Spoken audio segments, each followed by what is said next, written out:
pagi anak-anak. Pada kesempatan pagi hari ini kita belajar pendidikan agama Kristen dan budi pekerti. Adapun kompetensi dasar kita yaitu 1. Mensyukuri teladan Yesus Kristus dalam hal berkarya bagi manusia dan dunia secara keseluruhan. 2. Meneladani Yesus Kristus dalam hal berkarya bagi sesama dan dunia. 3. Menerapkan teladan Yesus Kristus dalam hal berkarya bagi sesama dan dunia. 4. Membuat karya yang berkaitan dengan menerapkan keteladanan Yesus Kristus dalam hal berkarya bagi sesama. Adapun materi kita yaitu meneladani Kristus dalam pelayanan dengan subtema pelayanan yang meneladani Kristus. Adapun tujuan pembelajaran kita yang pertama, mensyukuri keteladanan Yesus Kristus dalam pelayanan gereja, menerima berbagai bentuk pelayanan di tengah masyarakat pada masa kini. 3. Menunjukkan perilaku bertanggung jawab terhadap perannya sebagai anggota gereja dan masyarakat. 4. Membuat proyek yang berkaitan dengan berperan aktif sebagai anggota gereja dan masyarakat, terutama kepedulian konkret kepada sesama. Materi kita tentang meneladani Kristus dalam pelayanan. Pertanyaan pertama, sebagai remaja, siapakah yang kamu idolakan? Pada saat siswa berada dalam tahap masa remaja, mengalami dinamika pertumbuhan dan perkembangan, ini sering remaja memiliki idola tertentu sebagai figur untuk diteladani sekaligus pemandu menjalani masa depan. Misalnya, remaja banyak memiliki idola, penyanyi, pemusik, peragawati, olahragawati tertentu atau tokoh tertentu yang dikagumi. Kita lihat di gambar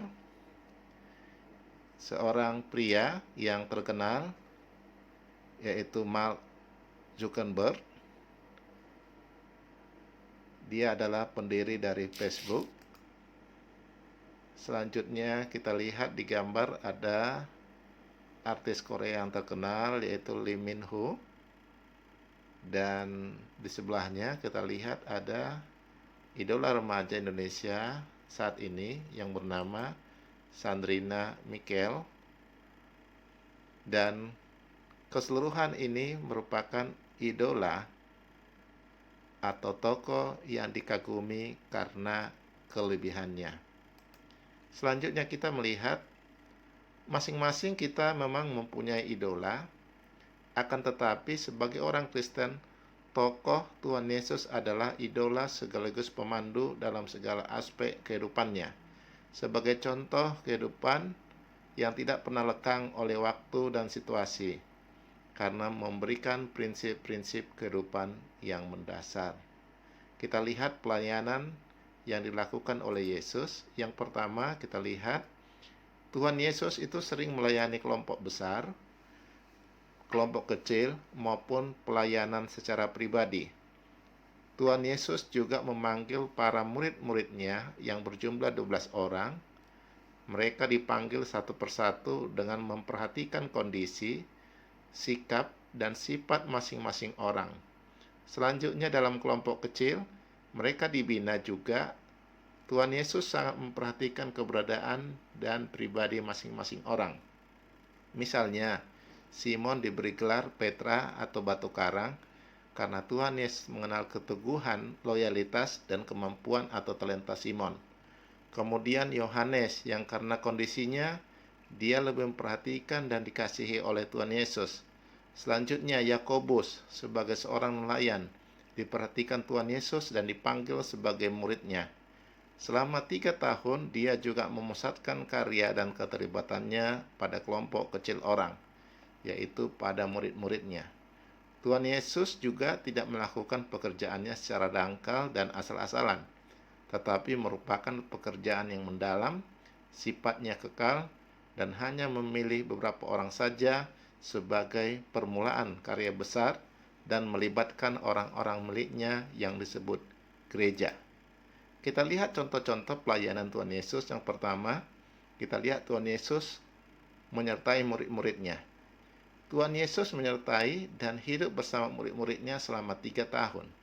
Dia melibatkan diri dengan kehidupan murid-muridnya. Ini bukan hanya sekedar pengalaman, tetapi melibatkan keadaan antara hidup dan mati. Hal yang paling penting pada awal pelayanannya, dia harus menjelaskan identitasnya kepada para murid. Hal ini tidaklah mudah, karena salah satu contoh yang jelas di mana Tuhan Yesus menyertai para muridnya pada saat mereka diterjang badai di Danau Tiberias, dan sesudah kebangkitannya, dia menampakkan diri kepada muridnya. Contoh pelayanan Yesus kedua yaitu Yesus makan bersama orang lain. Tentu kita senang makan bersama orang lain, bukan? Makan bersama keluarga atau teman selalu menyenangkan. Tuhan Yesus sering makan dengan orang banyak atau makan secara pribadi dengan orang lain. Makan bersama dengan para murid pada saat perjamuan malam yang kita lihat dalam Matius 26 ayat 26 sampai 29. Tentunya kita memahami bahwa makan bersama dengan orang lain adalah hal yang sangat baik untuk mengenal berkat kepada orang tertentu. 3. Peduli terhadap kebutuhan orang lain. Tuhan Yesus dalam hidupnya memberi contoh bagaimana peduli terhadap kebutuhan orang lain. Pernah terjadi pada suatu hari Tuhan Yesus benar-benar meninggalkan khalayak ramai agar secara pribadi dapat melayani secara pribadi Yairus dan putrinya. Seringkali kita berasumsi bahwa makin banyak orang yang mendengarkan kita dalam kesempatan tertentu, maka makin besar dampak yang kita peroleh. Akan tetapi, dalam kejadian tersebut, justru sebaliknya. Tuhan Yesus memilih yang sedikit daripada yang banyak. Meskipun demikian, ternyata Tuhan Yesus tidak selalu berbuat demikian. Misalnya, Tuhan Yesus pernah meninggalkan banyak orang agar dapat sendirian dengan para muridnya. Akan tetapi, ketika orang banyak mengikuti dia, maka Tuhan Yesus pun berbalik pada kasih-Nya dan melayani mereka. Yang keempat, pelayanan secara pribadi. Menarik bagaimana Tuhan Yesus melayani kebutuhan perempuan asing dari Kanaan yang anaknya sedang sakit. Tuhan Yesus tidak memperdulikan para murid yang mengusir perempuan tersebut. Kita lihat dalam Matius 15 ayat 21 sampai 28. Dia tahu siapa perempuan itu, kasihnya kepada anaknya, dan tekadnya untuk memohon penyembuhan dan mengikuti Kristus. Demikian juga saat Tuhan Yesus memanggil ke-12 orang menjadi rasul yang dipilih, ternyata rencana Tuhan Yesus adalah supaya mereka menyertai mereka.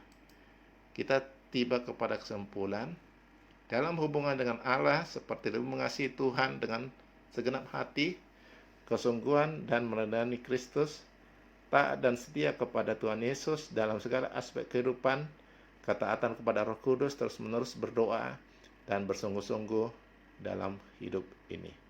Sekian dan terima kasih.